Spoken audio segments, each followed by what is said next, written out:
Bonsoir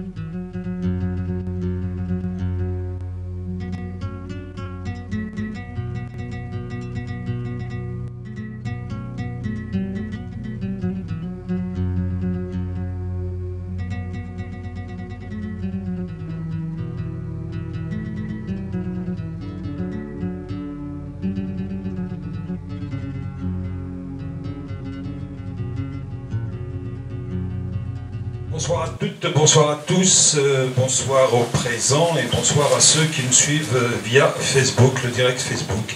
C'est notre dernière rencontre ce soir autour des cérémonies de l'anniversaire du 20 avril 80, autour du printemps berbère. On a commencé le 20 avril justement avec Farida Ifrouk autour de la troupe d'Ebza. Et on termine ce soir avec Farida Lilat pour un livre consacré à Idir, c'est une biographie. Et 20e anniversaire du printemps berbère, c'est le 42e je crois anniversaire du printemps berbère, et nous sommes aujourd'hui à 2 ans et 2 jours de la disparition de Idir. Donc c'est un double rendez-vous auquel on ne pouvait pas ne pas vous convier, ne pas rater. Alors Farida Lilat, vous êtes journaliste, vous avez travaillé dans pas mal de quotidiens et de magazines, vous continuez d'ailleurs à le faire à Jeune Afrique aujourd'hui je crois. Vous êtes l'auteur d'un certain nombre d'ouvrages, je ne vais pas tous les citer, mais je dirais déjà le fameux « Vous ne m'avez pas tué, nous sommes déjà morts » d'Algérie embrasée avec Scheherazade Hadid en 2002, paru aux éditions 1, oui. Autour du Printemps Noir, là pour le coup. Et vous êtes aussi l'auteur d'un livre consacré à Bouteflika, l'histoire secrète, qui est paru en avril 2020 aux éditions Rocher, pour lequel vous avez reçu le prix Paul Bouteiller de l'Académie des sciences d'outre-mer. Alors, votre livre retrace bien évidemment l'œuvre, la carrière et la vie de Idir, Hamid Chariet.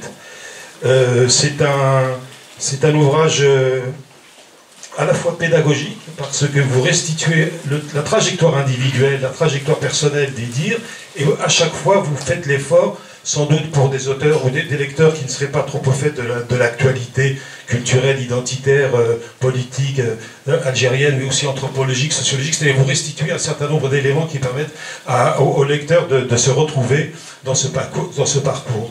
Et donc ça, je pense qu'effectivement, ça donne la profondeur historique et collective d'un parcours individuel. Alors votre biographie repose sur une quantité d'entretiens, nous verrons effectivement comment vous avez procédé. Et vous avez, comment dire, vous nous présentez à la fois effectivement, on verra peut-être dans le détail, le parcours d'un homme qui n'était pas forcément un militant, mais qui est devenu, presque malgré lui, j'ai presque envie de dire, si je ne suis pas trop provocateur, l'incarnation d'un mouvement, l'incarnation de revendications identitaires, le porte-parole, le porte-voix, l'ambassadeur, effectivement, de millions de populations, d'hommes et de femmes qui se sont reconnus à travers lui. Alors la première question, bien évidemment, c'est pourquoi avoir entrepris ce travail? Combien de temps vous a-t-il pris? Comment vous avez procédé?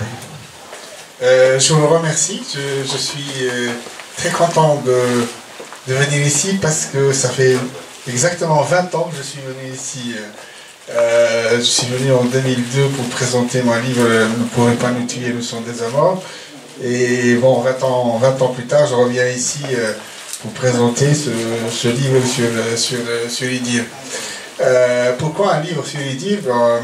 Enfin, pour toutes les raisons que vous venez de citer. Idir, c'est une icône de la chanson kabyle. C'est un militant, même un résistant de la culture et du patrimoine berbère. C'est 50 ans de carrière. Il y a, comme je dis, il y a quelque chose en nous d'Idir, c'est-à-dire que tout le monde se reconnaît en Idir, soit bien sûr comme un chanteur, comme un poète, comme un sage, comme un humaniste, mais chacun le perçoit parfois comme un frère, comme un camarade, comme un ami, comme un père, comme un grand-père. Comme un membre de sa famille, comme voilà, disait Dieu. Voilà. Il y a une part de Idir dans chacun de nous. Et donc, pour toutes ces raisons, je voulais aller à la découverte de Idir. je connaissais Idir, enfin je connais Idir, j'ai connu Idir quand j'avais 11 ans, quand j'ai découvert en 76 ses chansons, donc il m'a accompagné. Ensuite, quand je suis devenu, je suis étudiant, je me suis initié à la guitare, donc j'ai commencé à apprendre la guitare avec les chansons d'Idir. Ensuite, plus tard, je suis devenu journaliste, je l'ai rencontré à plusieurs reprises dans le cadre de mon travail. Donc, l'année dernière, l'été dernier, je me suis dit, ouais, il y a des centaines de livres sur Johnny Hallyday, sur les Beatles, sur les Rolling Stones, Bob Dylan. Il n'y a pas de livre, ou il y a peu de livres sur un monument comme Idir.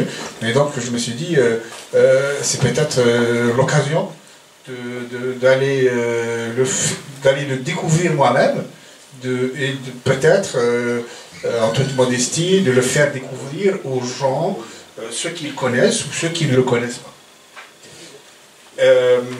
Comment j'ai procédé?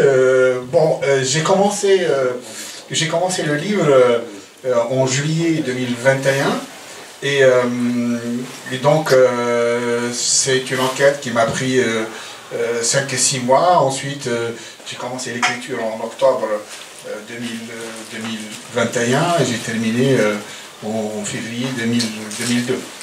Et la démarche, encore une fois, je le dis, c'est vraiment sans prétention. Ma démarche, c'était, je ne voulais pas lire ce qui a été écrit sur Idir. J'ai pas lu ce qui a été écrit sur Idir. C'est pas, encore une fois, la prétention de ma part, mais je voulais le découvrir. Et comment le découvrir? Les seules choses que j'ai lues, c'était les interviews d'Idir. Soit les interviews qu'il a données à la presse française, ou le presse algérien, ou voilà. Et donc, comment le découvrir Idir, ou le faire découvrir? Je voulais aller voir les gens qui le connaissent. Les gens qui ont vécu avec lui, les gens qui ont travaillé avec lui, des membres de sa famille, des amis à lui, dont il y a ici à Achor, je remercie d'ailleurs pour son témoignage. Donc je voulais avoir des témoins de première main. Je ne voulais pas interroger ou m'appuyer sur des sources de deuxième, troisième main, des gens qui disent j'ai entendu parler, il parlait, ça je ne voulais absolument pas. Je voulais aller reconstituer la vie d'Idir via des fragments ou des passages ou des tranches de vie que sa famille a partagé avec lui, que ses amis, que ses musiciens, que ses producteurs, que ses directeurs artistiques. Et donc ça fait à peu près une quarantaine de personnes. Et je suis vraiment flatté d'avoir pu toucher ces personnes parce que beaucoup de ces personnes ne sont jamais exprimées auparavant. Je pense par exemple à son premier producteur, Khalil, avec qui il a fait l'album Aveinouva, sa directrice artistique Valérie Michelin, avec laquelle il a travaillé pendant 20 ans, les femmes qui ont partagé sa vie, ses enfants, des tourneurs, des musiciens, voilà, ça fait à peu près une quarantaine de personnes, et à partir des témoignages de ces personnes, j'ai essayé de reconstituer la vie d'Idir et bien sûr sa carrière, son œuvre. Comme vous le dites, j'avais toujours le souci de contextualiser la vie de Idir. Chaque fois, il fallait remettre un pan de sa vie dans le contexte historique, dans le contexte géographique et sociologique, parce qu'on ne peut pas dissocier la vie et l'œuvre d'Idir du contexte dans lequel il a vécu, que ce soit en Kabylie ou à Alger ou en France, et aussi du contexte historique, parce que son œuvre est imprégnée par tout ce contexte. Oui, ça c'est vrai que vous le rendez bien, parce que notamment ce qui me semble important, même si l'histoire, vous détaillez effectivement les périodes de la guerre, vous détaillez les périodes de l'OAS à Alger, vous détaillez le mouvement culturel berbère, le 20 avril, mais vous montrez aussi ce qu'en sociologie, je crois, on appelle l'ère du temps, c'est-à-dire les émotions collectives dans lesquelles, effectivement, ce parcours s'inscrit. Forcément, quand tout le monde c'est presque réapproprié la chanson Réveil Numa. Et on peut pas comprendre cette chanson si on ne revient pas au contexte dans lequel il a baigné, parce que lui aussi il a vécu ces veillées autour du feu, où la grand-mère, ou la mère, ou les grands-parents racontent les vieilles histoires. Donc voilà, à chaque fois, il fallait remettre la vie du Didier dans le contexte, soit ce contexte familial, ou le village, où on élargit après la sphère vers Alger, Paris, etc. Alors, on va pas rentrer dans le détail de son parcours et de son œuvre, mais je pense qu'il y a quelques moments importants, en tout cas peut-être même relativement peu connus, si ce n'est méconnus, notamment le fait qu'il est issu d'une famille relativement aisée, ce qui est relativement exceptionnel dans la Kabylie de cette époque. Oui, il est de la région de Beni-Yeni, des villages d'Etlassem. C'est une région qui est connue comme étant une région prospère depuis même l'époque ottomane. Ce sont des armuriers, c'était des fabricants de fausses monnaies, c'est des fabricants des orfèvreries, des fabricants de bijoux. Donc c'est une région qui connaissait ou qui connaît une relative prospérité, et ses grands-parents, ses parents sont une famille aisée. C'est une famille son grand-père était un commerçant, son père était aussi un commerçant. Ils avaient un magasin à Alger qui s'appelle le musée de Bagdad, qui est situé près de la Lyti. La maison familiale qui sont construites, que le grand-père et son père et son oncle ont construite, c'est une très belle maison, c'est l'une des plus belles maisons du village. Donc il n'était pas d'une extraction pauvre, modeste, mais c'est une famille qui ne s'affichait jamais. Voilà, c'est une famille qui ne faisait pas étalage de son aisance ou de sa richesse. C'est une famille aisée, oui, mais qui n'avait pas la richesse ostentatoire. Oui, c'est ce qu'on retrouvera sans doute par tradition, mais aussi d'un point de vue psychologique chez Idir. Mais c'est pas seulement qu'elle était aisée, cette famille, mais elle était relativement éduquée. Elle avait une bibliothèque, piano, c'était quand même effectivement un rapport à l'éducation assez, comment dire, singulier, spécifique, presque exceptionnel, non? Oui, son père avait fait des études, son oncle, le Mouloud, a fait des études, et plus tard il deviendra un haut cadre du tourisme. Il avait même on l'appelle Damoumou, il avait même rencontré des sommités, et j'avais retrouvé des documents, il avait rencontré le roi belge. C'est quelqu'un qui... Voilà. Et c'est une famille, encore une fois, modeste, mais en même temps qui tenait, comme beaucoup d'autres familles de la région, qui tenaient à ce que les enfants aient savoir. Parce qu'à l'époque, nous sommes dans une Kabylie extrêmement pauvre, le seul moyen pour sortir de la pauvreté, soit c'est les études ou partir en France, émigrer. Donc ces deux grands frères ont fait des études. Lui aussi a fait des études, donc ils ont fait le collège de Perdon. Ensuite, son frère est médecin, l'autre aussi est un cadre, Chavan est cadre. Donc dans la famille, on a baigné dans le savoir. Il y avait une bibliothèque dans la famille, à la maison, il y avait un tourne-disque, il y avait un téléphone à l'époque, c'était quelque chose d'un luxe.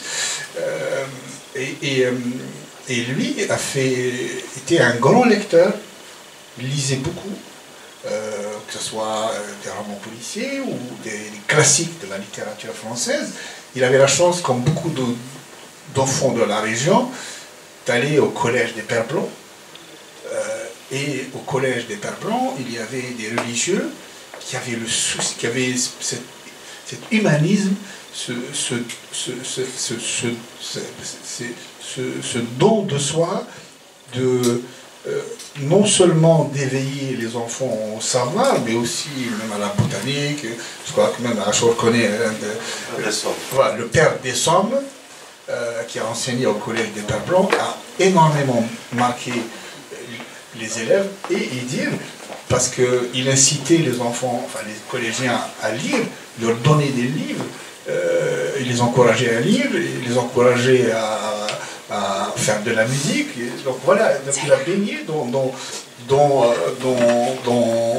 un milieu où le savoir était une valeur, mais en même temps, le savoir était un des seuls moyens, encore une fois, de sortir de cette famille extrêmement pauvre à l'époque.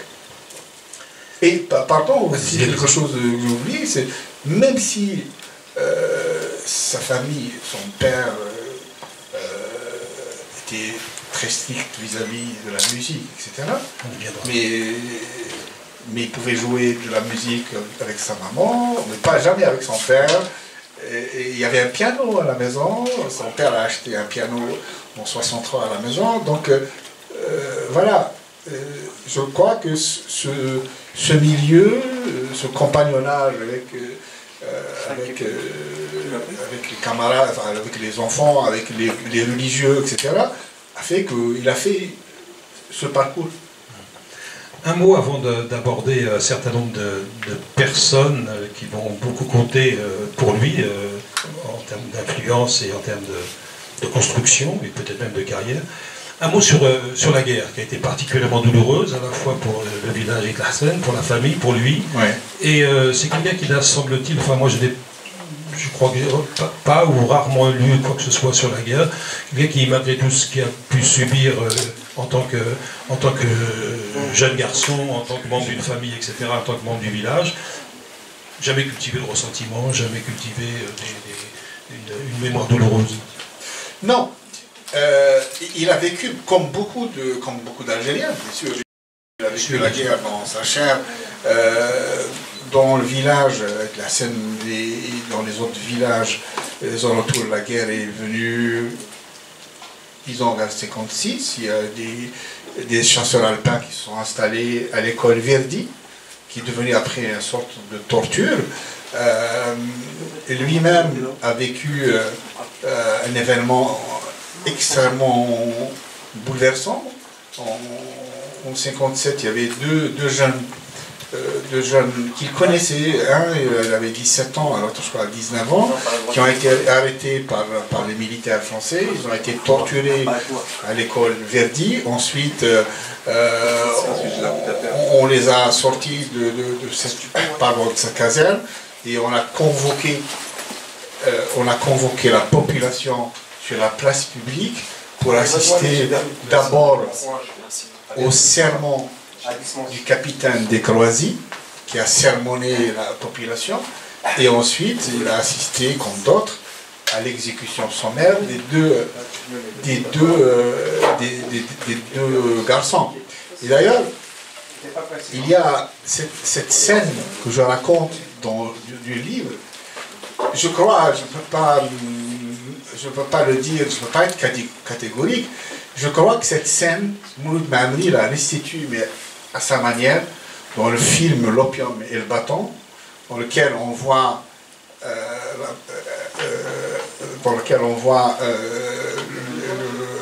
héros principal enchaîné dans la place du village. Il y a le capitaine avec sa cravache, parce qu'on l'appelle de Croisy, parce qu'il a une cravache, il ne se sépare jamais de sa cravache, et de Croisy qui fait qui sermonne la population. Ensuite, on tire sur le héros du film ou du roman, et il y a les femmes qui crient, etc. Je crois que cette scène, il me semble que cette scène est une restitution libre ce qui s'est passé, de ce que Idir a vécu. Il y a aussi, il a vécu quelque chose qui l'a marqué. Je n'ai pas pu trouver la date exacte, mais un jour, il était au collège, il y avait un harki qui voulait lui fracasser le crâne avec une crosse. Et il a eu la vie sauve grâce à un soldat, un appelé, qui s'appelait Firmin. Et il raconte qu'il doit sa vie à ce soldat. Il a lu le nom de Firmin sur la lanière de son casque. Et il a cherché toute sa vie à retrouver la trace de ce Firmin. Il n'a pas trouvé. Moi-même, j'ai cherché vraiment, j'ai passé des jours et des jours à essayer de retrouver la trace de ce soldat, mais j'ai pas trouvé. Et bien sûr, il y a aussi un épisode traumatisant dans sa vie, c'est qu'en 58, bien sûr, le village avec la Seine est devenu presque une zone interdite, des barbelés, et voilà. Et la maison a été située un peu en dehors du village, et un jour, la maison de Idir a été envahie par des paras. Il y avait Idir à l'époque qui était jeune, il y avait son grand-père, sa mère, ses cousins, etc. Donc les paras se sont livrés à des actes de violence. Je ne peux pas dire que ce sont des violences physiques, mais vraiment des violences verbales. Et donc on a molesté la famille, et surtout les parents ont dévalisé tout ce que la famille comptait comme objet de valeur, parce qu'ils avaient beaucoup d'objets de valeur, des armes, des bijoux, des objets de valeur, ils les ont payés avec eux. Et c'est cet épisode, je crois, qui a incité le grand-père d'Ahmou à ce que la famille aille, parce qu'elle était menacée, parce que la famille aille s'installer à Alger, s'est réfugié à un moment à Alger. Donc oui, c'est quelque chose qu'il a profondément marqué. Et il y a aussi quelque chose, un épisode sur lequel il ne s'est jamais exprimé, sur lequel il dit, il ne s'est jamais exprimé. Il a dit une seule fois, mon père a fait de la prison. Et donc, quand j'ai entendu ça, il a dit, mon père a fait de la prison, je voulais savoir comment son père a fait de la prison, où, à quelle période.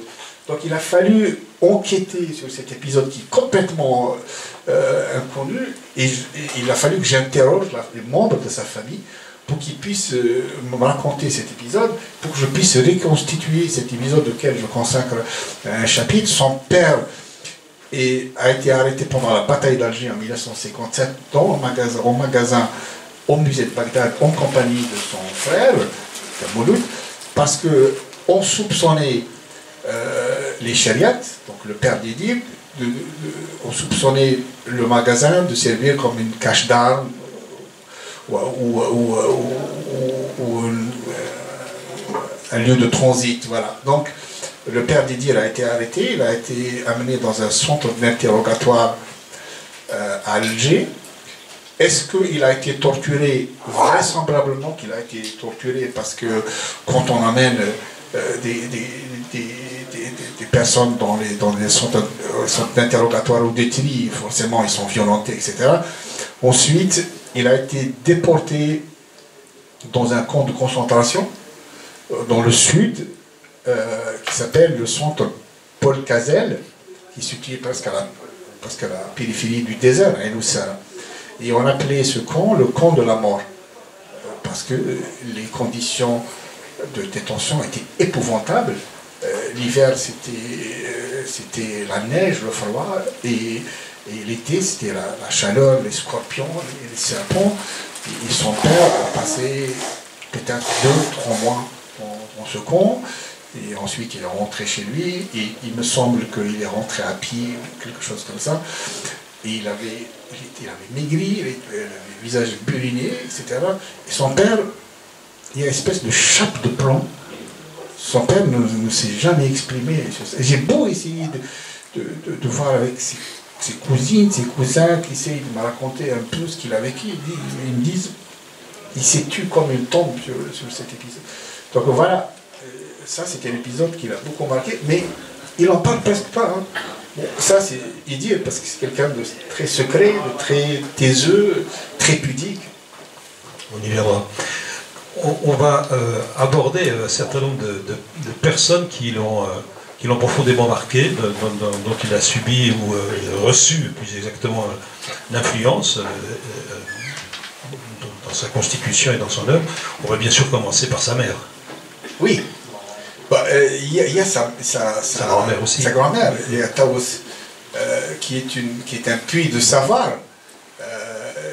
qui transmettait la tradition orale, donc les contes, les légendes, les proverbes. C'est une femme qui a beaucoup compté dans sa vie. Et bien sûr, il y a sa mère, Shafha, qui est aussi une cantatrice, une poétesse. Elle aussi est un puits de savoir qui l'a profondément marqué en tant que mère, bien sûr, mais en tant que passeuse, si je peux dire, passeuse de savoir. Et il a d'innombrables enregistrements de sa mère. Et d'ailleurs, si vous avez remarqué dans l'album de 2013, l'album Adrenaline de 2013, il y a une chanson qui s'appelle Thaïb Metz, à laquelle il rend hommage à sa maman qui disparut une année plus tard.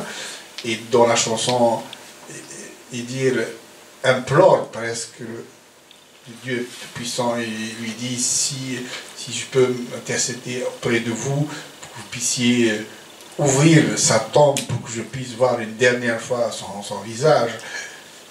Pardon. Et entendre sa voix, et là, la voix de sa mère, c'est comme si elle surgissait d'outre-tombe, et là, on écoute sa maman déclamer un poème. Donc c'est une femme qui a beaucoup, beaucoup compté dans sa vie privée, sa vie d'homme, mais aussi sa vie d'artiste. D'ailleurs, souvent, il a rendu hommage aux femmes, mais de ce point de vue, effectivement, du point de vue de la transmission, du point de vue du patrimoine, et il le dit lui-même, il le disait lui-même, effectivement, ça avait beaucoup influencé. Le grand-père aussi va avoir une influence, mais on rejoint ce que vous disiez tout à l'heure, c'est-à-dire notamment pour le goût du savoir et du terroir. Dahmou était un commerçant qui a beaucoup voyagé en Algérie, même en France, quoi, qu'il est parti jusqu'à Marseille. C'est lui, bien sûr, qui a ouvert le magasin au musée de Bagdad. Et Hamid, quand il était petit, quand il se levait le matin, il ne prenait jamais son café avant d'aller saluer son grand-père. Son grand-père, c'est presque lui qui a élevé Hamid, parce que son père était à Alger, donc il était souvent absent.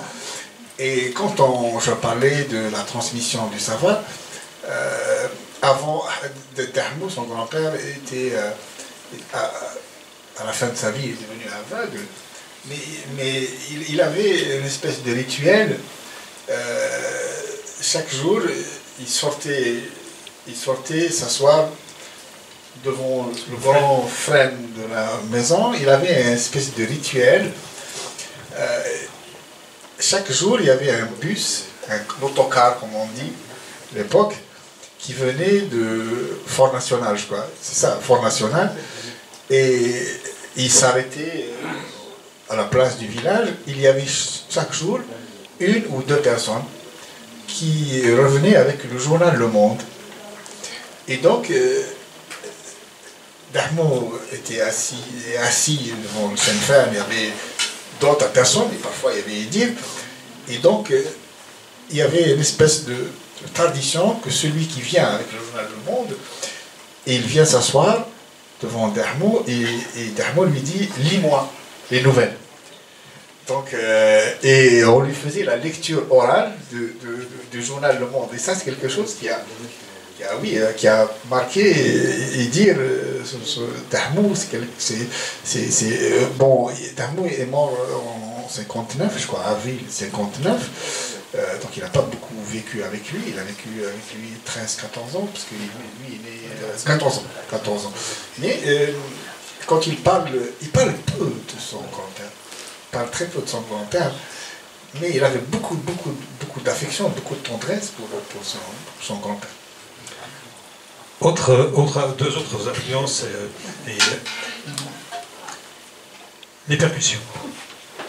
Les percussions sont liées, j'ai dire, à un personnage important pour lui, en tout cas dans le village. Et c'est d'ailleurs assez drôle d'imaginer, indépendamment du fait que cet homme était musicien aussi, puisqu'il jouait de pommes, mais il avait aussi une profession particulière.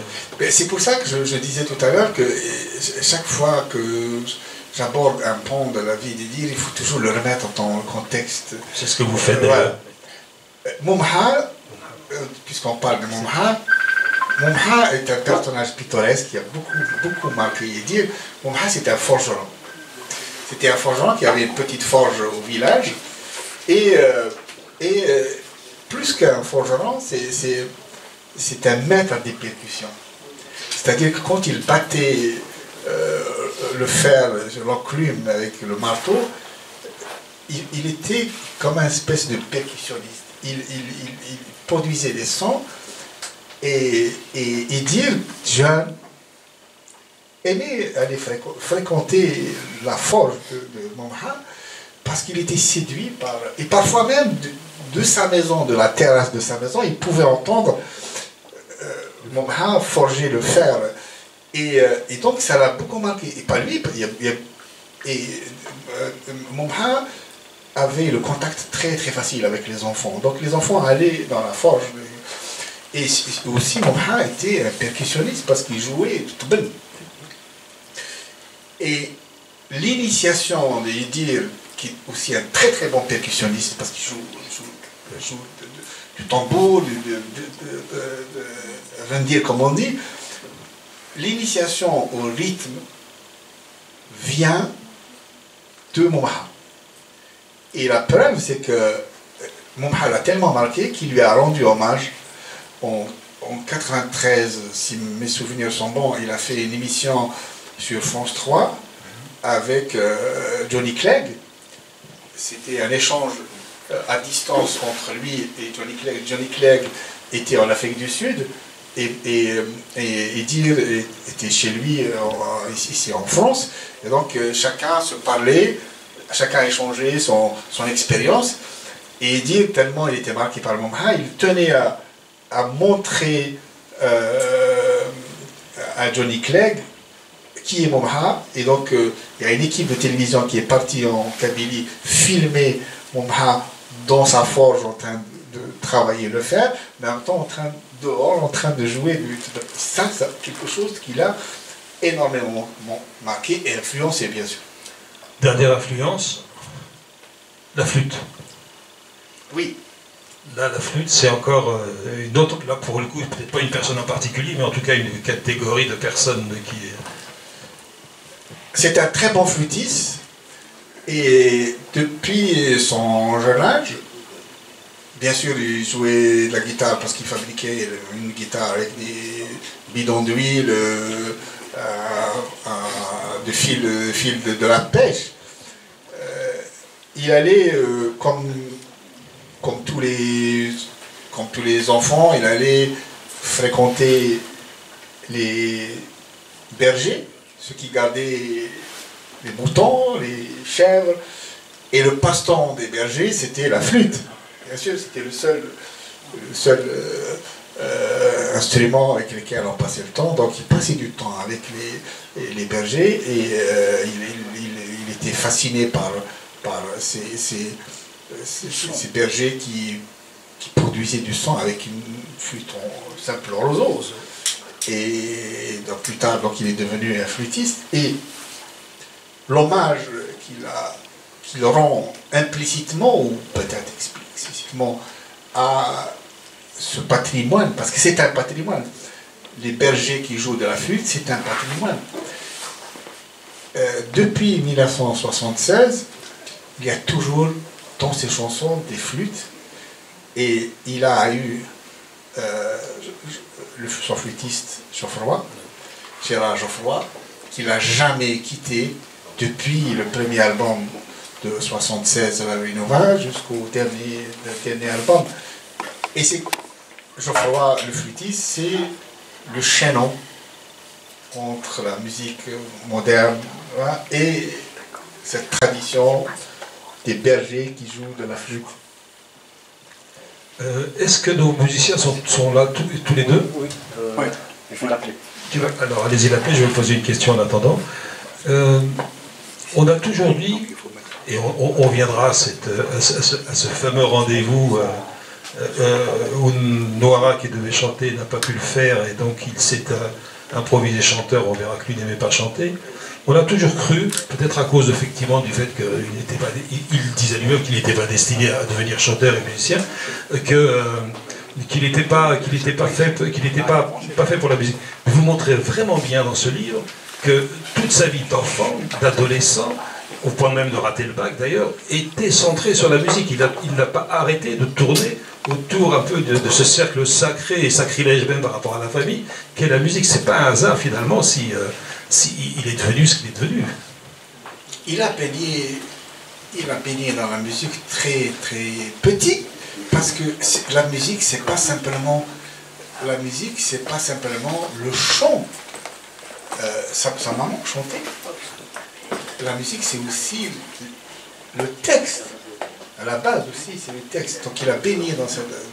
Et très très très jeune enfant, donc il jouait de la flûte, il jouait de la guitare. Ensuite, il bricolait au piano. Du piano. Ensuite à la maison, il y avait un piano à la maison, il jouait du piano à la maison. Son frère aussi, Servan, jouait de la musique. Et d'ailleurs, c'est son frère qui lui a offert sa première guitare quand il est revenu des vacances en Espagne. Pour lui, la musique est une passion. C'est pas une vocation. Il n'avait jamais envisagé un jour d'être chanteur ou musicien. Parce que d'abord, dans la famille, on insistait pour qu'il fasse des études. Son père était très très rigoureux. Et d'ailleurs, je crois même, c'est Rachot qui m'a raconté cette anecdote. Son père l'a sermonné un jour quand il lui a ramené son bulletin où il y avait des mauvaises appréciations de ses enseignantes. Donc son père tenait absolument qu'il fasse des études. Il ne lui interdisait pas de jouer, mais pas devant lui. Les études d'abord. Et d'ailleurs, bon, c'est vrai que un jour, son père a été tellement agacé que son fils s'adonne un peu trop à la musique, il lui a cassé sa guitare sur la tête. Donc, il y avait cette passion de la musique, mais jamais il n'avait envisagé de chanter. Et d'ailleurs, je raconte une anecdote qui s'est passée en août 69. Il était déjà étudiant en géologie, il jouait de la guitare, et un jour, un pasteur américain, le pasteur Griffith, qui tenait une église aux Zouadia, a organisé un spectacle dans l'église de la paroisse Zouadia, où il y avait Chérif Khatem, Noara, Hassan Abbasi, et j'ai oublié d'autres, et donc Idir a été invité et parti avec son ami Ali Seyaz et Majid Bali. Et donc, Noara, Chérif Khatem chante, etc. Ensuite, à un moment donné, on pousse Idir à monter sur scène, et là, il accompagne Noara. Il ne chantait pas, c'est Noara qui a chanté. Je crois qu'il a chanté aussi, il a accompagné sur la Vavinouva, parce que il avait déjà la Vavinouva. Et quand le spectacle, le gala est terminé, donc Chérif Khatem et les autres rentrent à Alger, lui et son ami Ali Seyad devaient rentrer le lendemain au village. Et ils passent la nuit à la Belle Étoile, et le lendemain très tôt, Idir se tourne vers Ali Seyad et il lui dit « Belek, attention, est-ce que tu dises que moi j'ai chanté ?» Parce qu'il ne voulait absolument pas que sa maman et son père et sa famille sachent qu'il est monté sur scène.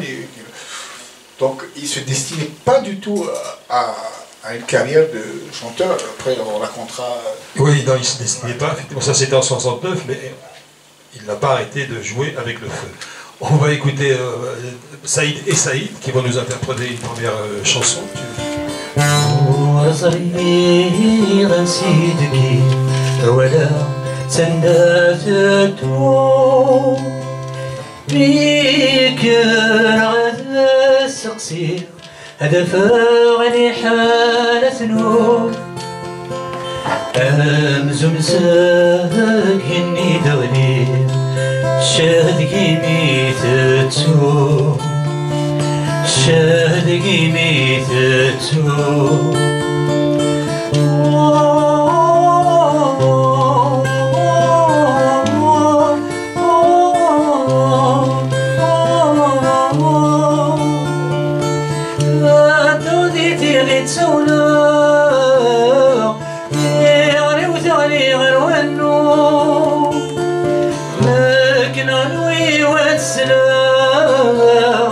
هلا ليت السير النور ينظر غير قبل مقلا مريت النششنو مريت النششنو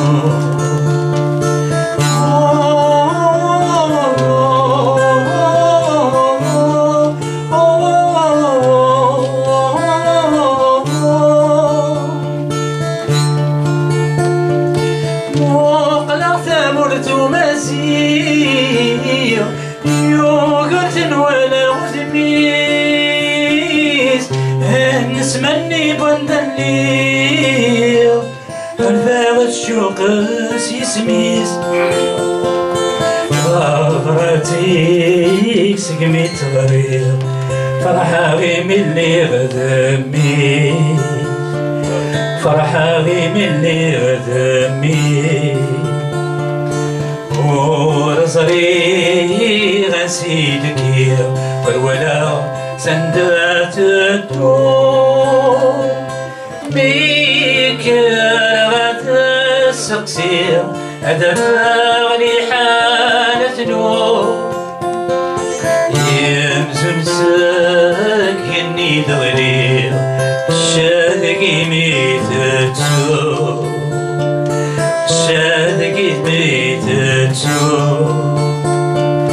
ما زال اللغزن مقال السقسي ولا شاد سنة نزقال ينسي اختفت ما تغسيل ما ضقع الكنز اللقل أمغرومي سولا نسيل أمغرومي سولا نسيل ورزري غنسيدك والولا سندات الدور ميك غدا السقسير هذا فغني حالة نور يبزن ساك يني دغليل شادقي ميتتو شادقي ميتتو.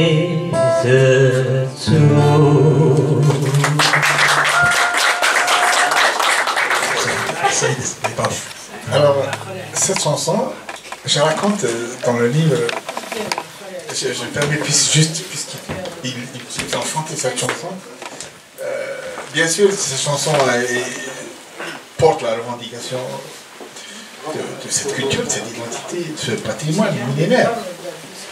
Mais il y a une anecdote qui s'est passée, qui à l'époque, quand on l'a reçue dans son contexte, est un acte de résistance inouï, incroyable. Il donne un concert à la Coupole, février 77. Son premier concert, grand concert, parce qu'il a déjà chanté à la Serratras. Là, il donne un concert à la salle de la Coupole, il y a 6000 personnes à la Coupole. Et à un moment donné, dans cette chanson, il dit « Mouklar Thamour Soumazir » et au moment où il prononce le Yugoslavie, c'est le roi berbère, il y a la salle qui explose et juste derrière lui, on projette la photo de Jugurtha. nous sommes en 77, c'est le pouvoir autoritaire de Boumedienne, colonel Boumedienne, la culture, la langue berbère, la culture ne sont pas reconnues, et plus que ça, elles sont combattues. On dénie, c'est un déni de la langue, et là vous avez Idir qui chante devant 6000 personnes et qui revendique quelque chose qui est interdit. Maintenant, maintenant, oui, on se dit, oui, bien sûr, Totem Mazir c'est langue nationale et officielle, mais vous imaginez à l'époque de 77, chanter comme ça, chanter l'interdit, braver l'interdit. Pour moi, c'est un acte de résistance absolument. En même temps, c'est ça, il dit. C'est pas simplement un chanteur, c'est aussi. C'est ce qui fait que Idir est devenu l'ambassadeur de la chanson kabyle au monde. C'est par exemple, cet acte de résistance qui fait de lui je dirais, oui, en quelque sorte, un artiste unique. Parce que vous montrez bien aussi que, par exemple, lorsqu'il y a eu le PANAF à Alger, etc., il est allé écouter Taoussam Roche dans le concert qu'organisaient des étudiants de Ben Aknoun, il était dans la salle. Vous montrez bien effectivement qu'il avait des liens mais artistiques avec Ben Mohamed, avec la chaîne 3, Kabyle, avec Cheikh Haddad, mais peut-être pas tant que ça avec le mouvement beaucoup plus politisé. Il avait, semble-t-il, une sorte d'équilibre déjà tout jeune entre la militance et l'artistique. Je crois qu'il ne faut pas faire jouer à Idir le rôle qu'il n'a jamais revendiqué. Ce n'est pas un politique. C'est pas un militant politique. Il militait à sa manière, c'est un artiste d'abord.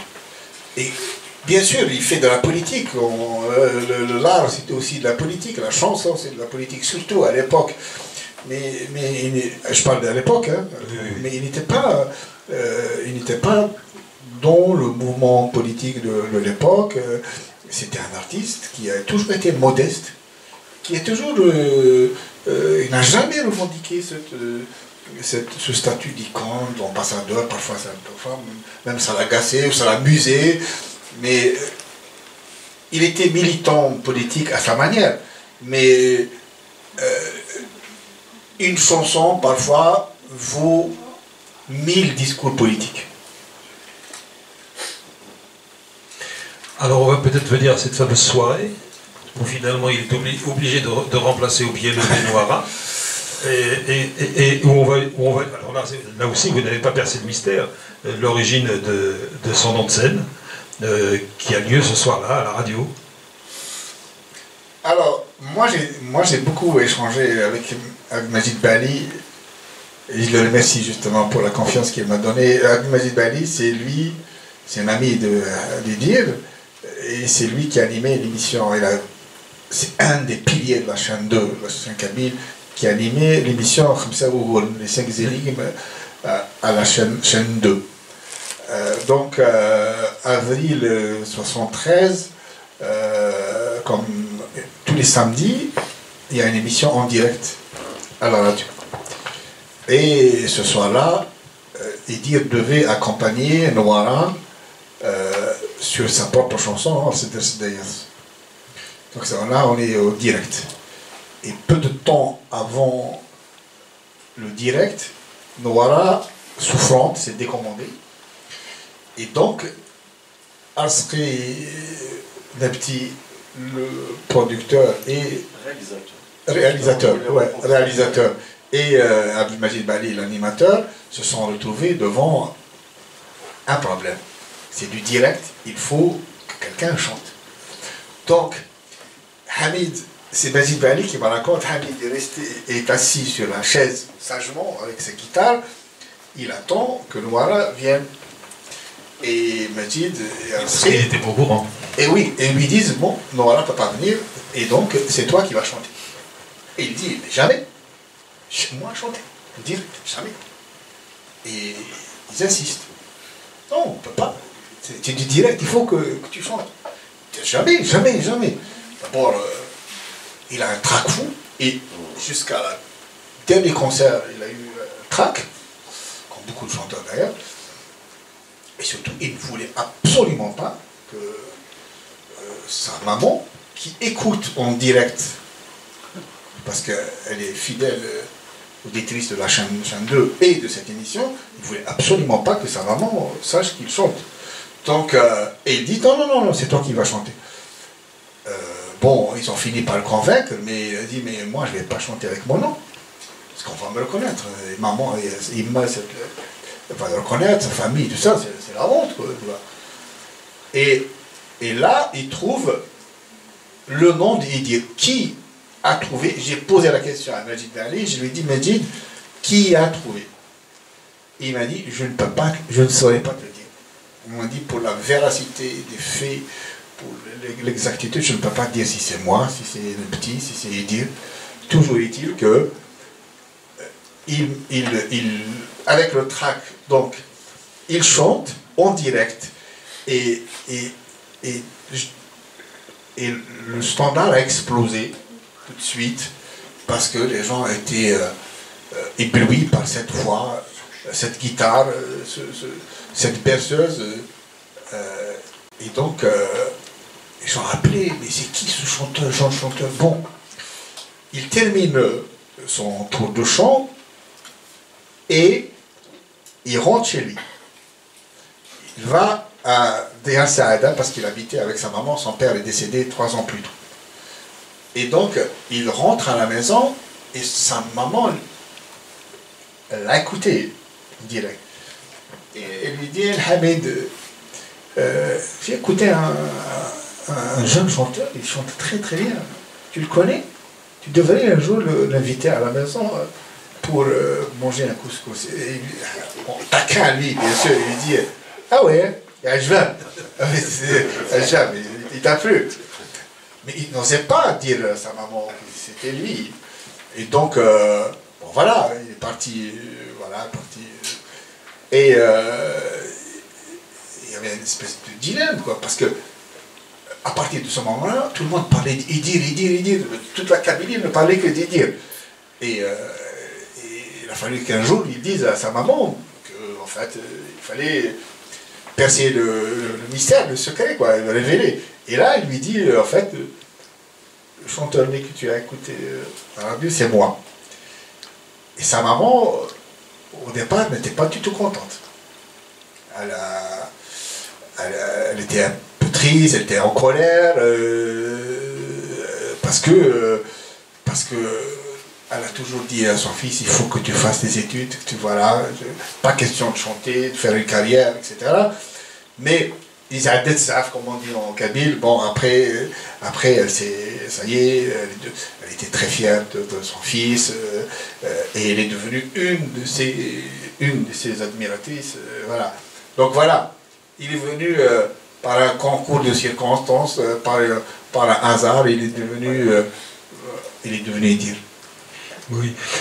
Et juste une chose sur ce moment, c'est il n'aimait pas chanter par timidité, mais aussi parce qu'il n'aimait pas cette voix qui a été si particulière, si importante pour ceux qui vont l'aimer et qui va être la voix finalement des années 70, 80, etc. C'est-à-dire pour une génération entière de l'adolescence et de la jeunesse. C'est une voix chaude, c'est une voix suave, etc. Il n'aimait pas sa voix. Il n'aimait pas sa voix. Bon, jeune, il n'aimait pas sa voix.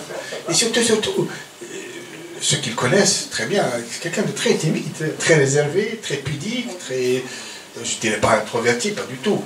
Et donc c'est quelqu'un qui jusqu'à ce soir de 73, il jouait avec ses potes, mais il ne chantait pas. Il pouvait jouer de tous les instruments, il connaissait le répertoire de Shirftem, de la Snaoui, il connaissait tout le répertoire. Mais bien sûr les classiques, enfin, il jouait de la musique classique, il jouait des classiques, chansons rock, folk, mais il ne chantait pas, il n'aimait pas sa voix. Oh, bon, tout le monde connaît la voix d'Idir, très belle voix.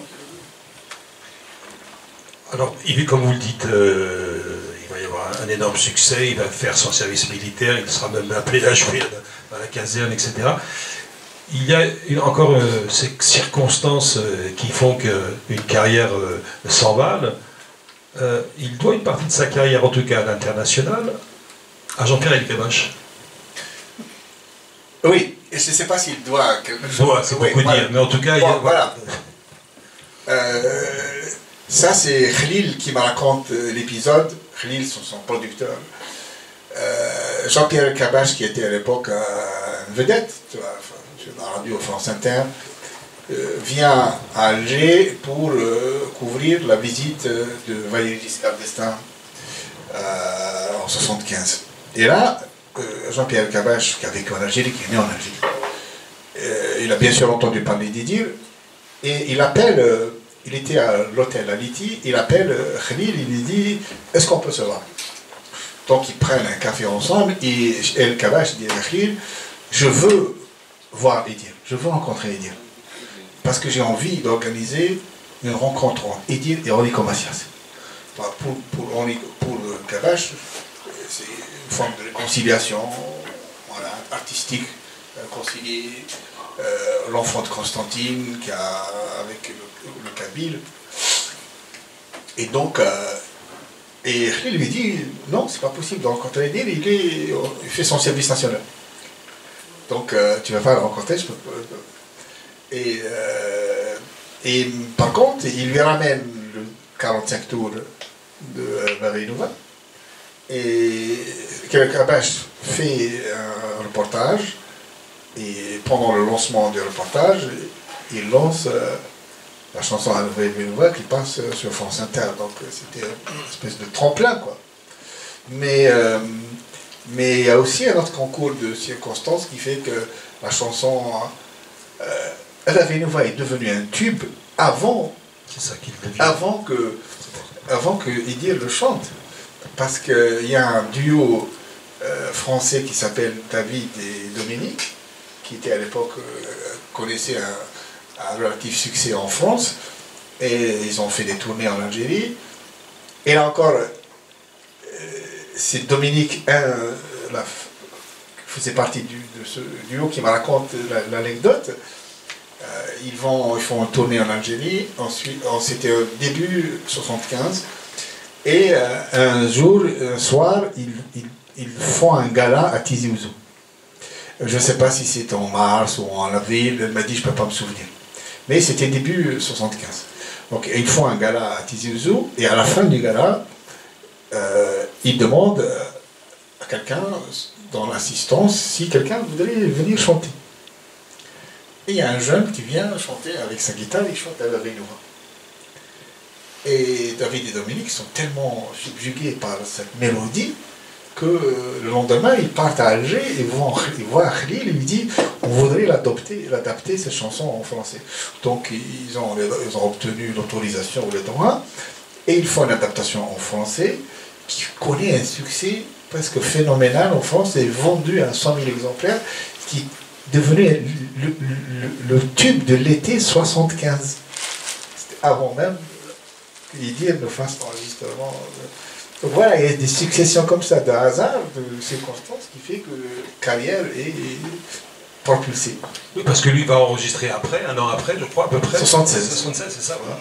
Et là aussi, le disque, alors que la chanson, Valéry Nouva, et le disque, alors qu'il enregistre avec des requins de studio, des musiciens français, la plupart, effectivement, qui sont des musiciens convertis, des habitués des studios, etc., va aussi connaître un formidable succès.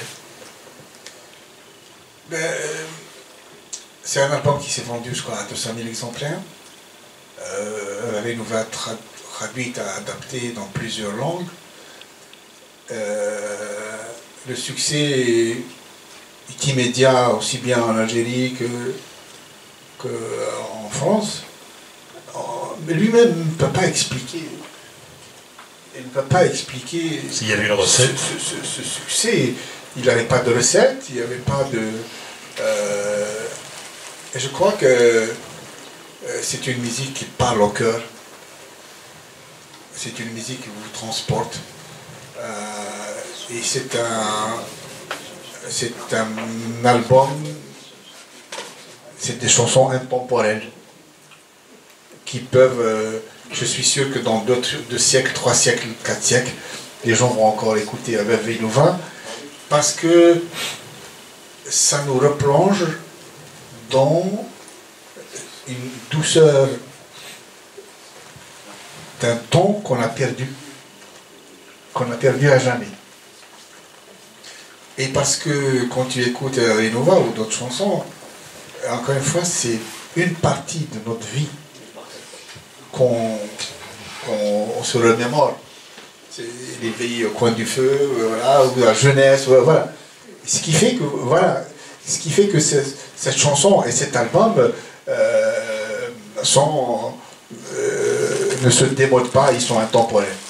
D'ailleurs, vous dites, l'album est un condensé de l'âme kabyle, de cette culture, de ce patrimoine, de cette langue, de cette identité berbère que le pouvoir algérien a réprimée et combattue. C'est ce qui fait aussi, encore une fois, le contexte de l'époque. L'album est sorti en 1976. Nous sommes, encore une fois, je le redis, sous le régime autoritaire et autoritariste du colonel Boumedienne, qui décrétait que l'Algérie est arabo-musulmane, où, bien sûr, il y avait la petite fenêtre de la chaîne 2, mais à part ça, on ne reconnaissait pas l'identité kabyle, l'identité berbère, on ne reconnaissait pas la langue berbère, on ne reconnaissait pas cette civilisation berbère. Et donc, ce qui fait aussi la force la force de cet album, et le fait qu'il soit rentré dans l'histoire, c'est le contexte dans lequel il a été publié. Alors qu'est-ce qu'il va faire de son succès? J'ai l'impression que finalement, il est moins engagé sur... De plan de carrière, il n'en avait pas, mais là en l'occurrence en particulier, il est moins engagé dans une démarche artistique et de carrière personnelle que dans la promotion de jeunes artistes. Il va engager une partie de son temps et peut-être de son argent dans la révélation de jeunes artistes. Oui, en 1978, il crée l'édition Azouaou avec Saïd Zouaou. Et il aide, il fait ce que lui n'a pas eu la chance d'avoir, d'être aidé, soutenu. Donc lui, il décide d'aider des jeunes artistes. Et c'est lui qui a propulsé Matoub. C'est lui qui était le directeur artistique du premier album de Matoub. Il a chanté dans le premier album de Matoub Izem. C'est lui qui a propulsé. Il avait invité Matoub à chanter avec lui à l'Olympia. Et il a produit d'autres jeunes du groupe Agraou. C'est lui qui... Et d'ailleurs, Boujma Agraou travaillait dans le magasin de Zouaoui Édition. Donc, moi je considère Idir comme un passeur de culture et de patrimoine. C'est aussi un passeur. Donc, il pensait que c'était aussi de son devoir d'utiliser sa notoriété, son savoir-faire, pour aider de jeunes artistes, que ce soit des groupes, parce que c'était pas évident pour Matoub qui débarque de son village en Kabylie, il vient en France, c'est pas évident de se faire produire. Donc c'est là aussi faire profiter les jeunes encore une fois, de son savoir-faire, de sa notoriété, de son nom, pour les aider à faire le chemin eux aussi. C'est ce que vous montrez. Alors là, en revanche, dans les années 80, vous montrez bien qu'il va traverser une période de vache maigre. On le dit même complètement has-been, irrécupérable. Enfin, sauf quand dans les années 80, il va être assez souvent ici, à l'ACB, et qu'il va enregistrer un disque pour enfants, dont il a pris effectivement l'initiative, c'est lui qui a pris l'initiative, hein, plus que l'ACB, et un disque qui sera aussi un beat commercial, ça, oui. Tant pis pour l'ACB, tant pis pour Edir, tant pis pour tout le monde, c'est comme ça. Et bon, effectivement, ça sera un compagnon de route et pour beaucoup un ami. Juste une précision sur Algérie la vie. Vous dites que une partie des recettes a été versée pour la CB, ce qui n'était pas le cas à l'époque. Ah oui. Bon. Ce qui n'était pas le cas. Non, on a été la cheville ouvrière. Pour d'autres associations. Oui, pour d'autres. Mais la CB, non, la CB a été comme vous le dites d'ailleurs, effectivement, le QG, ça a été une fourmilière ici, etc. Et on était sur la même longueur d'onde que lui, c'est-à-dire qu'il était hors de question l'objectif, c'était la solidarité avec l'Algérie à l'époque. Mais en tout cas, effectivement, c'est le concert à Kabylie chanté en 86 avec Haït Ningelet, et puis qui a servi pour financer le disque. Le disque. Voilà, c'est ça. Disque Tidoukla. C'est ça. Mais là, Algérie la vie, c'était bien après, bien évidemment. Ouais. Il y a une rencontre qui semble importante parce que, justement, je disais qu'il traversait une période de vache maigre, les années 80. C'est le producteur, c'est Michel Lévy, un personnage assez atypique, qui se promenait toujours avec c'était un sac en plastique, etc. Enfin, il ne payait pas de mine, mais il va avoir un rôle important dans un peut-être tournant de carrière. Oui, alors, les années 80, c'était des années très très difficiles, pour lui dire. C'était vraiment, même financièrement, c'était une période très, très difficile, parce qu'il ne sortait pas de disques, il tournait pas. Vraiment, les spectacles, c'est des 2-3 spectacles dans des petites salles comme ça par an. Les droits d'auteur, ça n'amenait pas beaucoup de choses. Et lui, bon, il n'avait pas un matelas d'argent. Voilà. Et d'ailleurs, jusqu'à 83, il habitait toujours dans le studio, le petit studio de Drancy. Donc financièrement, c'était une période extrêmement difficile. Et ensuite, même l'album qu'il a fait avec les enfants, c'était commercialement, c'était un échec, quoi. Mais bon, oui, c'était un échec. Ouais, on s'est pas arrangé. Il l'avait pas fait pour gagner de l'argent, mais plutôt c'est des trucs pédagogiques. Voilà. C'est au niveau de la commercialisation, voilà. Ça a raté. Voilà. Et donc ensuite, il était en conflit avec son producteur Oasis. Parce qu'il n'a pas été payé, il n'a jamais été payé pour l'album 76. Donc il a tenté un procès à Khalil, procès qu'il va gagner plus tard, en 93, mais il ne va jamais demander l'argent qui lui revenait parce qu'il ne voulait pas, il voulait récupérer son droit d'exploitation de ses chansons, mais il ne voulait pas d'argent. Il aurait pu récupérer cet argent. Ça ne peut pas être l'équivalent de 300 000 €. Il a dit, je ne veux pas de cet argent. Donc, 88, il travaillait aussi sur l'album qui deviendra plus tard Les Chansons de Lumière. Et là, il rencontre Michel Lévy. Michel Lévy, très connu, parce que c'était lui qui a propulsé Chadmami, c'est lui un de ceux qui a organisé le fameux concert Rai à Bobigny, très connu dans le milieu de Barbès, et donc il décide de s'associer, enfin d'être son producteur, et comme il a acquis les droits d'exploitation des chansons d'Ava Renouva, donc il décide avec Blue Silver, je crois que c'est ça, Blue Silver, de faire un double album, enfin un album dans lequel il y a les chansons d'Ava Renouva plus l'album Ayarishna, mais il n'avait pas le droit de les exploiter en version originale. C'est-à-dire qu'il a retravaillé toutes les chansons. Et donc l'album, et là, Michel Lévy, à ses réseaux, il connaît toute la presse, il connaît le circuit de la distribution, voilà. Et donc là, pour la première fois, il a un vrai producteur. Enfin, pas un vrai producteur, il a un producteur, parce qu'avant, il n'avait pas de producteur. Et donc là, l'association travaille avec Michel Lévy, va porter ses fruits. Là, Michel Lévy lui organise le concert, 2 concerts, 3 concerts au New Morning.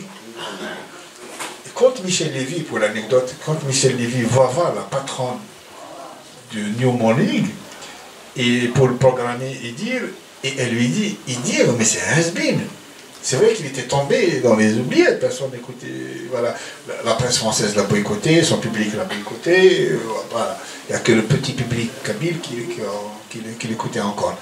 Non, il a insisté. Et ils ont fait le premier concert, deuxième concert, quatre concerts, je crois. Quatre concerts, ça rempli. Voilà. Et là, sa carrière qui connaît un nouvel élan.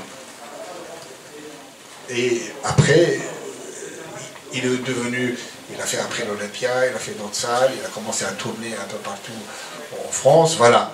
Donc il sort du creux de la vague pour qu'il soit redécouvert par son public et puis qu'il soit découvert par le public français. C'est ça, c'est un peu la fonction enfin, ou en tout cas l'effet Michel Lévy aussi, ça. Oui, bien sûr, c'est normal. Michel Lévy aussi a apporté son savoir-faire, ses réseaux. Donc bon, vous expliquez dans le menu, dans le détail, effectivement, ses parcours, cette carrière dans les années 80, 90, 2000, etc. Il y a un élément qui semble important, c'est que c'était un homme parfaitement libre, au sens où il a pris des risques par rapport à son public, notamment lorsqu'il, je sais parce que ça a été objet de discussion ici, lorsqu'il décide de chanter avec Khaled, ou lorsqu'il décide effectivement d'enregistrer un album avec des jeunes artistes français, au risque de troubler son public. Oui, je crois que c'est un artiste libre, il a toujours revendiqué sa liberté, il a toujours dit, moi je ne suis pas dans le show business. Et c'est pas quelqu'un à qui on dicte. Il n'aimait pas, ça le stressait d'ailleurs. De toute façon, on ne pouvait pas dicter à dire. C'est quelqu'un c'est quelqu'un qui était toujours dans le partage. C'est quelqu'un qui était toujours dans la quête, dans la recherche, dans la découverte et l'exploration. Il voulait, il a chanté la Kabylie, mais en même temps, il a ouvert la Kabylie à d'autres chanteurs. Je crois que c'est l'unique chanteur kabyle et algérien qui a chanté avec des Bretons, qui a chanté avec un Ougandais, très tôt en plus. Un Ougandais, qui a chanté avec un Malien, qui a chanté avec une Écossaise, qui a chanté avec des chanteurs français, divers horizons, diverses cultures. Vous imaginez que dans l'album de 99, Identité, Geoffrey Orema chante en Swahili. Karen Matheson chante en gaélique. Et vous avez du Swahili, vous avez du français, vous avez du kabyle, vous avez du gaélique, vous avez du breton. C'est ça, il dit. D'où le titre. D'où les titres. C'est quelqu'un qu'on ne peut pas cantonner à la Kabylie, on ne peut pas ghettoiser dans la Kabylie ou l'Algérie. C'est quelqu'un qui a toujours été curieux des autres, quelqu'un qui allait toujours vers les autres, et c'est quelqu'un qui a ramené aussi les autres vers ce patrimoine, cette langue. Bien sûr, il a fait des choix artistiques. Parfois, certains ne sont pas de véritables succès, comme l'album de 2007, La France des couleurs. Mais ça ne l'a pas empêché de continuer à travailler comme il l'entend. Juste une dernière question avant de donner la parole à la salle. Il retourne en Algérie, il n'était pas retourné chanter, jouer en Algérie depuis 1977, il y retourne en 2018. C'est à la fois une retrouvaille avec un public, c'est à la fois effectivement quelque chose d'émotionnellement très fort, mais c'est un concert qui a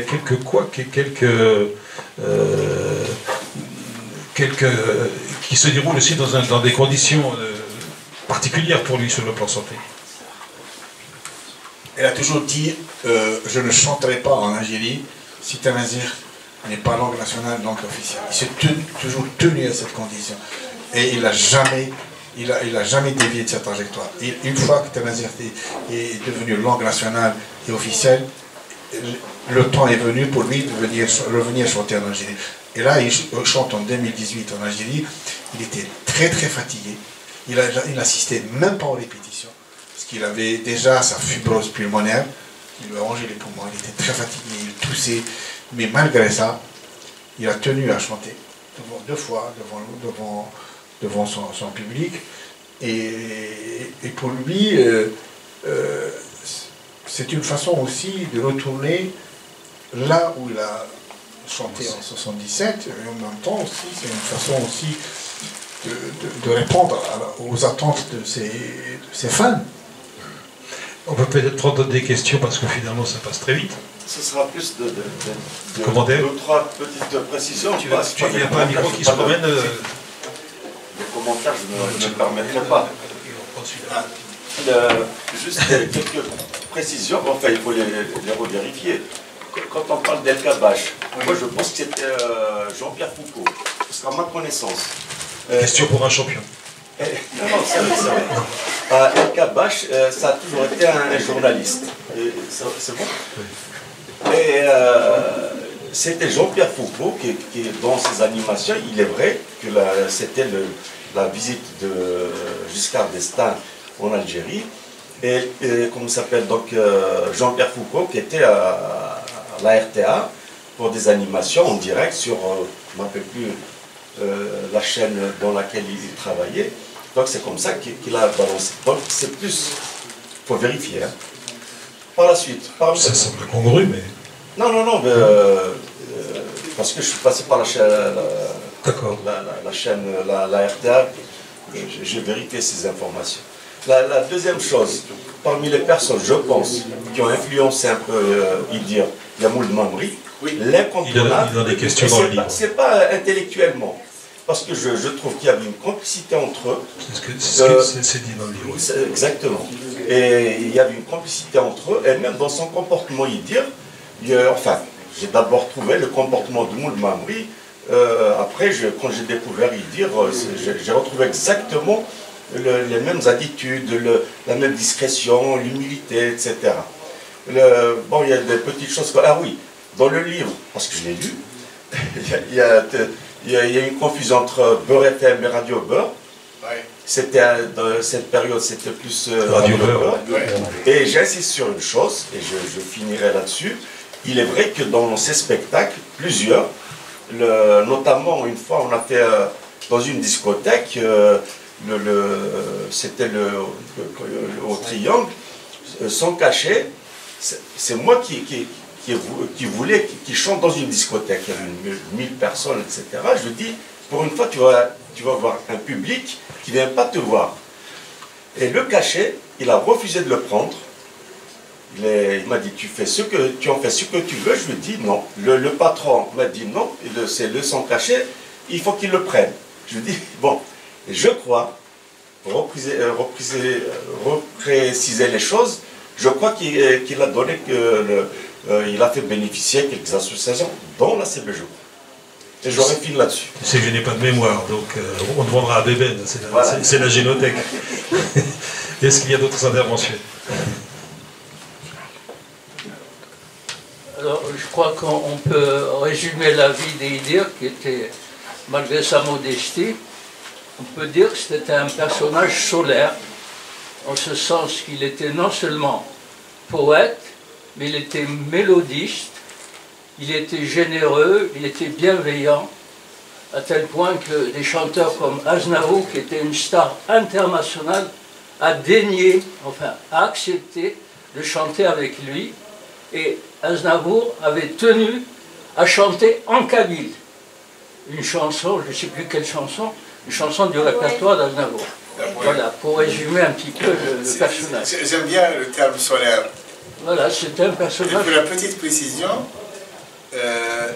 c'est pas Idir qui a demandé à chanter avec Aznavour, c'est Aznavour qui a demandé à chanter avec Idir. Oui, il n'y a pas qu'Aznavour. Oui. Gérard Lenormand. Non, je précise que pour Aznavour, c'est Aznavour qui a dit un jour, ils ont pris ensemble un café au Fouquet's, et c'est une discussion qui a duré 2 heures, et il lui a dit il faudrait qu'un jour on fasse quelque chose ensemble. Pour les autres, c'est Cabrel, etc. Pour eux aussi, c'est un honneur de chanter avec Idir. Oui, oui, mais pourtant, la chanson kabyle, bien que connue grâce à Idir, c'était pas les chansons qu'on entendait à tout bout de champ. Donc il y avait surtout les stars de la chanson française qui ont accepté, Gérard Lenormand et d'autres, de chanter avec lui. Parce que pour eux, c'est un honneur de chanter avec Idir, parce qu'ils avaient beaucoup de respect, beaucoup d'admiration pour Idir. Voilà, mais c'était donc quelqu'un de bienveillant, de généreux, et en toute modestie, quoi. Il n'aimait pas se positionner, se montrer. Une autre question ou un autre commentaire? Oui. Est-ce qu'on peut le passer le micro derrière? Merci de Marie. Oui, d'ailleurs, tout le long du livre, moi je disais, bon, le temps est un peu court, mais j'ai pioché effectivement tous les éléments de sa psychologie qui sont éparpillés dans le livre, sa modestie, voire sa procrastination, le fait qu'il n'aimait pas être bousculé, etc., etc. Il a raté un Olympia, il rate des rendez-vous, enfin bon, tout l'aspect psychologique du bonhomme, et surtout le fait effectivement, héritage sans doute familial et autres, aucun signe extérieur de richesse. Allez-y. Moi, j'ai été surpris par le fait qu'il se soit fait enterrer ici, compte tenu de ce qu'il représente pour la Kabylie. C'est une question, oui, qu'il fallait poser. Et alors, est-ce que c'était son choix, ou alors celui de sa famille? C'était son choix. Idir a toujours dit qu'il voulait être enterré en... Ah, pardon. Ah oui, pardon. Excusez-moi. Idir a toujours exprimé son vœu d'être enterré en Kabylie, auprès de sa maman, auprès de son père, dans le cimetière familial. Ça, c'est quelque chose qu'il a toujours dit, et à des amis à lui qui me l'ont confirmé. Mais sa réflexion a évolué au fil du temps. Moi, j'ai interrogé deux de ses enfants, enfin ses deux enfants, et je lui ai dit quelle était la décision de votre père, quel était son souhait. Et à la fin de sa vie, il a dit à sa fille qu'il voulait être enterré en France. Il l'a dit à son fils. Il l'a dit aussi à des membres de sa famille. Sa fille m'a dit oui. Papa a toujours voulu être enterré en Algérie, mais qu'avec le temps, il a changé sa réflexion. Voilà, on ne peut pas... moi, je ne veux pas polémiquer sur ça, parce que j'estime que c'est une affaire familiale et que le personnage d'Idir vaut plus qu'une polémique. Mais je vous dis, voilà les faits. Il voulait être enterré en Algérie, mais avec le temps, sa réflexion, sa décision a changé. On peut changer de décision, ça fait partie de la vie. Il est enterré en France, c'est le choix, c'est son choix, c'est son choix. Et sa famille n'a fait qu'exaucer son vœu. Et je crois que, pour ma part, hein, moi je ne veux pas polémiquer là-dessus. Pour moi, qu'Idir soit enterré en Kabylie ou ailleurs, moi, je parle personnel, ça n'a pas... Parce que Idir, pour nous, on le porte dans la tête et dans le cœur, quel que soit là où il est enterré. Voilà. Une autre réaction? Juste alors une dernière question. On a encore un extrait musical là, non? D'accord. Juste une dernière question. Donc, il était extrêmement malade les deux dernières années de sa vie. Il va pourtant beaucoup tourner en 98 et en 2018 et en 2019. Il ne va pas se ménager. Pourquoi Pourquoi? Vous avez eu des informations? Parce qu'il s'était déplacé avec des bouteilles d'oxygène de plus en plus grandes, etc. Il souffre de martyr. Son dernier concert, qui a lieu un 20 avril d'ailleurs, de manière tout à fait symbolique, à Bordeaux, il le fait assis. Pourquoi ne s'est-il pas ménagé? Parce qu'il a toujours vécu de sa passion, la musique. Parce qu'il a toujours vécu de sa passion pour la musique. Parce que c'est quelqu'un qui s'accrochait aussi à la vie, malgré la maladie. Malgré l'épuisement, l'âge, et parce qu'il y a aussi chez lui cette résilience qui fait que ça le portait aussi. Il aimait le contact avec le public, il avait des engagements avec le public, donc il honorait ses engagements. Son dernier concert, c'est le 20 avril 2019 à Bordeaux. Il est très malade, très souffrant. D'ailleurs, sa bouteille d'oxygène ne le quittait jamais. Il dépendait vraiment de sa bouteille d'oxygène. On lui dit, tu es trop fatigué pour chanter. Ses musiciens lui déconseillent. Il dit, non. Je monte sur scène, je me suis engagé. Le public m'attend et je monte sur scène. Et là, il monte sur scène. C'est quelque chose d'extraordinaire, mais ça dit aussi l'homme. Il monte sur scène, la bouteille d'oxygène est derrière la chaise, et on lui fait passer les tuyaux.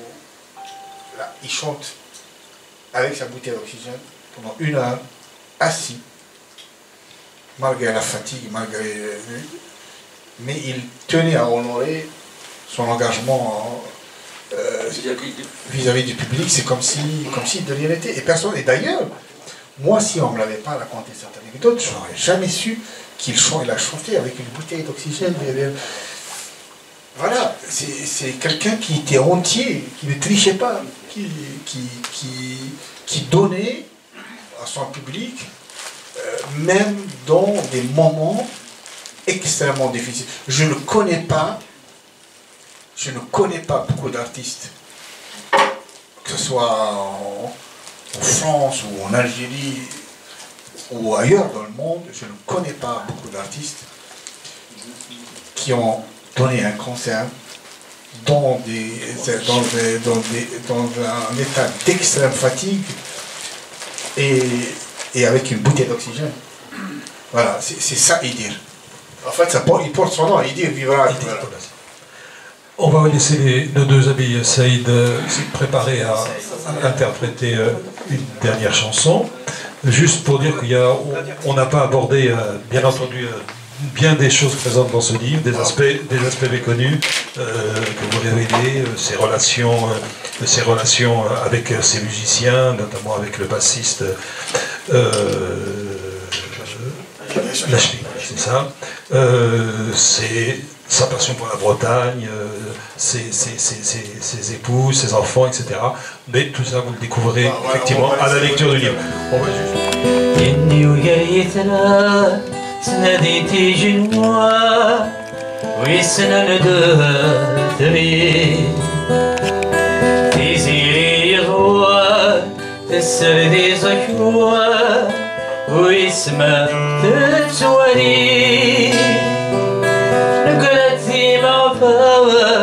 ميغيك الخزمان كوجل نوسا ينات نسمي غنويد السينا نفرقي الصغار لا يتلو مكان النيدي تتغيمي عندك الرغان عندك الجان بسنا نويت لديكي تتسير وسنا نويت لديكي تتسير نسولي المكان ونظراني دا تنسير يلا يلا يلا ثوري ثميمون ندف الأشرون ذين يتتنرني سني كل كانوا في نار يتسرقون يطلع من دوا وسمين هايني غد حكون إمارة نكسفرون لقني يتوتسون ذني تنتوري غفلك شفون ولم كرك محون ولم كرك تسون غسولة شيك في الليل عندك الأمان عندك الجار وسنان ويدري دقيت تسير وسنان ويدري دقيت تسير انسوني يا المكان ونظراني ذات نسير يا لال يا لال يا لال يا لال يا لال يا لال.